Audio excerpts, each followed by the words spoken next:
Salam sejahtera tuan-tuan dan puan-puan yang dihormati sekalian. Ada kawan ingin saya buat ulasan yang terkini untuk satu topik yang sangat panas.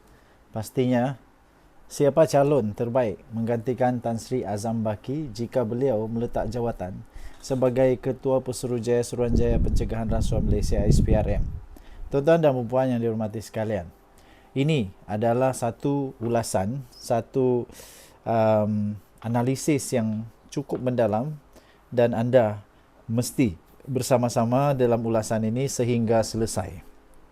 Azam Baki telah berkhidmat sejak tahun 2020 lagi dan sering menjadi tumpuan dalam beberapa isu yang kontroversi.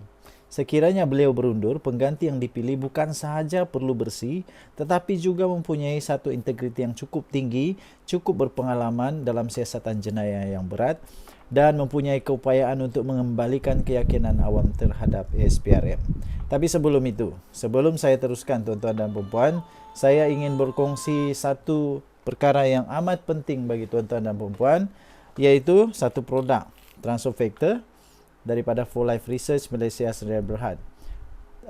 Produk ni, transfer factor ni sangat-sangat berkesan untuk meningkatkan imun badan. Okey, baik. Malam ini saya boleh tunjukkan anda beberapa bukti. Ini bukti daripada Woodland Health Report Miracle Molecule. Ini dia laporan saintis tentang produk transfer factor ini. Okey. Kedua, ada juga satu clinical abstract. Yang ini adalah laporan saintis. Ini bukti, ya. Ini bukan testimoni, ini bukti daripada saintis menunjukkan transfer factor sangat-sangat berkesan. Dan paling penting adalah buku laporan, buku physician desk reference.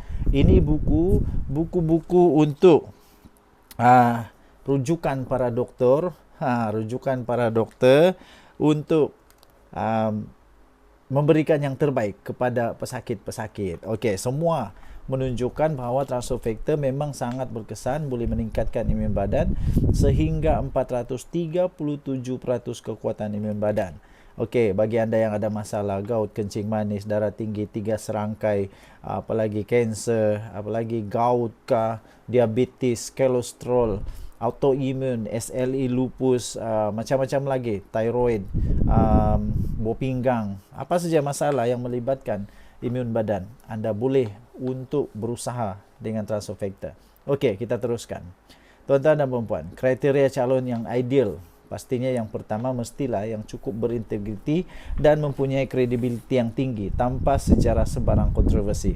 Nombor 2, pengalaman yang luas dalam bidang penguatkuasaan atau kehakiman. Nombor 3, bukan seorang ahli politik tetapi bebas daripada sebarang pengaruh politik. Nombor 4, kefahaman yang cukup mendalam terhadap rasuah, struktur dan korporat. Nombor 5, mampu berkomunikasi dengan masyarakat dan media massa secara telus. Baik, ini adalah calon-calon yang penuh dengan potensi. Nombor 1, Datuk Seri Kusrin Munawi, iaitu bekas Ketua Setiausaha Kementerian Dalam Negeri. Beliau seorang yang cukup berpengalaman luas dalam pentadbiran awam. Dikenali sebagai tegas dan bebas daripada politik. Namun, walaupun begitu, dia ada sedikit kekurangan kerana kurang berpengalaman di dalam siasatan jenayah atau perundangan. Nombor 2, Datuk Seri Akhil Sani Abdullah Sani, bekas Ketua Polis Negara. Seorang yang cukup berpengalaman dalam siasatan jenayah dan rasuah. Cukup dihormati sebagai pegawai, seorang yang profesional dan berprofil tinggi. Walaupun begitu, ada kelemahan juga, iaitu beliau mempunyai hubungan yang cukup lama dengan PDRM dan mungkin menimbulkan isu conflict of interest. Nombor 3, Hakim Mahkamah Rayuan yang telah bersara. Contohnya, Datuk Seri Hadharia Syed Ismail. Mempunyai latar belakang kehakiman yang cukup kuat, dikenali sebagai seorang yang cukup bersih, bebas daripada tekanan politik dan juga daripada polis. Namun, ada sedikit kelemahan, mungkin kurang pengalaman dalam operasi, siasatan atau kerja lapangan SPRM. Nombor 4, Datuk Seri Muhammad Syukri Abdul, iaitu seorang bekas Ketua Pesuruhjaya SPRM sebelum Azam Baki.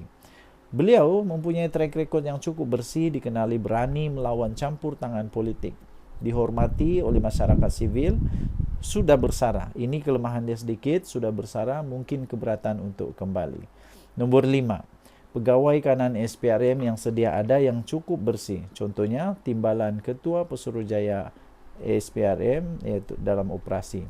Beliau mestilah memahami sistem dalaman SPRM. Itu kekuatan dia, iaitu dia mempunyai pemahaman yang cukup mendalam dalam SPRM.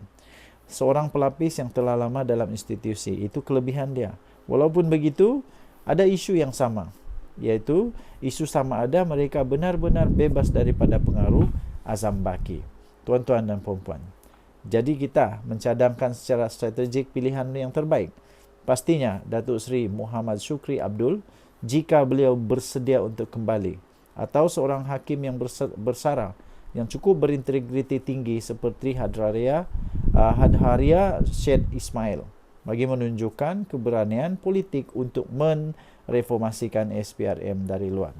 Tuan-tuan dan puan-puan, sebagai penutup, pengganti Azam Baki ini perlulah melambangkan era baru dalam pembentasan rasuah. Bukan sekadar muka baru, tetapi satu simbol ketelusan, ketegasan dan keberanian moral. Keputusan ini juga akan mencerminkan sejauh mana kerajaan benar-benar serius dalam isu rasuah berprofil tinggi. Apa pendapat anda? Sila tinggalkan komen. Okey. Siapakah dalam fikiran anda yang sesuai?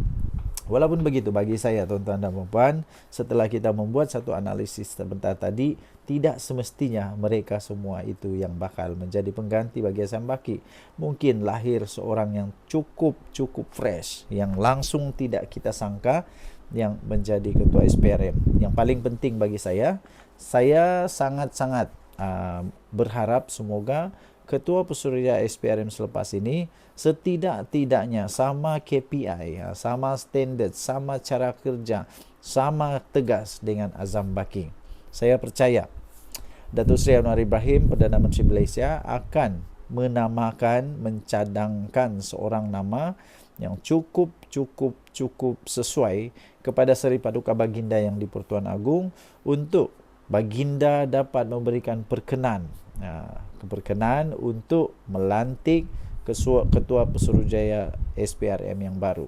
Apapun yang terjadi, Malaysia harus melawan rasuah sehabis-habisnya, mati-matian. Apapun terjadi, kita mesti lawan rasuah. Rasuah ini sudah merosak negara kita cukup lama. Sekarang masanya dengan Datuk Seri Anwar Ibrahim, Perdana Menteri Malaysia yang terbaik, rasuah patut dilawan. Lawan, tetap lawan. Tinggalkan komen anda. Kita jumpa lagi. Denyut Nadi Suara Rakyat bergema di channel ini. Bye-bye.